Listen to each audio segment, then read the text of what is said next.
warahmatullahi wabarakatuh. Alhamdulillahirabbil alamin wal aqibatu lil muttaqin wassalatu wassalamu ala asrofil anbiya'i wal mursalin wa ala alihi wa sahbihi ajmain. Pertama dan terutama sekali, marilah kita ucapkan puji beserta syukur atas kehadirat Allah Subhanahu wa taala, yang mana Allah telah memberikan kita rahmat, nikmat serta karunia-Nya kepada kita semua. Perkenalkan, nama saya Ayu Ramadhani, Prodi PGMI. Pada kesempatan kali ini saya akan menyampaikan poin-poin tentang Al-Quran dan urgensinya dalam kehidupan manusia, yang mana materi ini telah dikirimkan oleh dosen pengampu kita, yaitu Ibu Novitayanti MPD. Baik, yang pertama yaitu pengertian Al-Quran. Seperti yang kita ketahui, Al-Quran adalah salah satu kitab yang paling mulia yang diberikan oleh Allah kepada hamba-Nya yang paling mulia, yaitu Nabi Muhammad SAW. Al-Quran diberikan kepada semua manusia dan tujuan penurunannya adalah untuk membimbing manusia. Secara etimologis, Al-Quran berasal dari kata qara'a, yaqra'u, qira'atan atau Qur'anan. Artinya susunan dan kumpulan kata dan huruf yang teratur dari satu ayat ke ayat yang lain. Pada saat yang sama, para ulama berbeda pendapat tentang asal-usul kata Al-Quran. Namun, nama yang paling populer adalah Al-Quran, yang merupakan bentuk masdar dari qara'a, sehingga setiap orang memahami kata Al-Quran sebagai nama kitab suci. Yang kedua yaitu nama-nama Al-Quran. Allah Subhanahu wa taala menyebut kitab yang diberikan kepada Nabi Muhammad dengan berbagai nama. Salah satunya adalah Al-Quran, yang sangat dikenal oleh umat Islam. Nama-namanya yaitu antara lain Alkitab, yang berarti tulisan atau tertulis. Yang kedua Al-Furqan, yang berarti memisahkan. Yang ketiga yaitu Az-Zikir, artinya peringatan. Yang keempat Al-Huda, artinya petunjuk. Yang kelima Al-Ashifa, artinya obat atau penawar. Yang keenam An-Nur, artinya yaitu pelita. Namun Al-Quran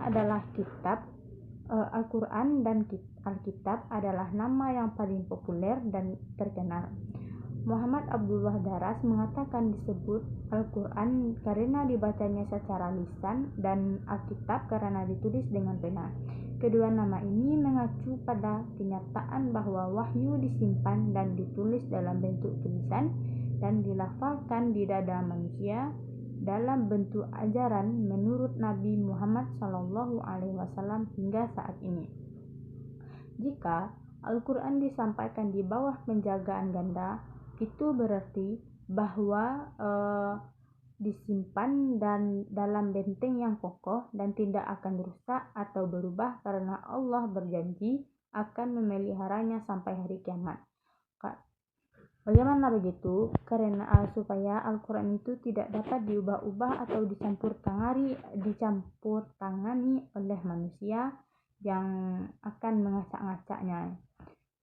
Yang ketiga yaitu jaminan hidup. Berpegangan dengan Al-Quran, setiap muslim harus selalu terlibat aktif dengan Al-Quran, menggunakan sebagai sumber inspirasi untuk pikiran, tindakan, dan inspirasi. Keistimewaan Al-Quran terletak pada fakta bahwa orang-orang yang hafal memegangnya sebagai pedoman hidup yang abadi, dimanapun dan kapanpun. Al-Quran ditulis untuk memberikan petunjuk kepada manusia. Selain itu, dengan berpegang teguh kepada Al-Quran dan hadis, Allah dan Rasul-Nya menjamin bahwa mereka tidak akan tersesat. Mereka itu maksudnya orang-orang yang berpegang teguh kepada Al-Quran dan hadis ya. Oleh karena itu, tujuan Allah menurunkan Al-Quran adalah untuk manusia bertakwa dan mengajarkan mereka menjalani kehidupan yang baik, yang aman, baik di dunia maupun di akhirat. Karena manusia adalah hambanya, mereka seharusnya mencari petunjuk langsung darinya dan sukses dunia dan akhirat. Yang keempat yaitu fungsi Al-Quran. Yang pertama fungsi Al-Quran yaitu adalah wahyu dari Allah yang berfungsi sebagai mukjizat bagi Nabi Muhammad SAW sebagai sebuah keajaiban. Yang kedua, fungsinya yaitu Al-Quran sebagai pedoman hidup bagi setiap muslim.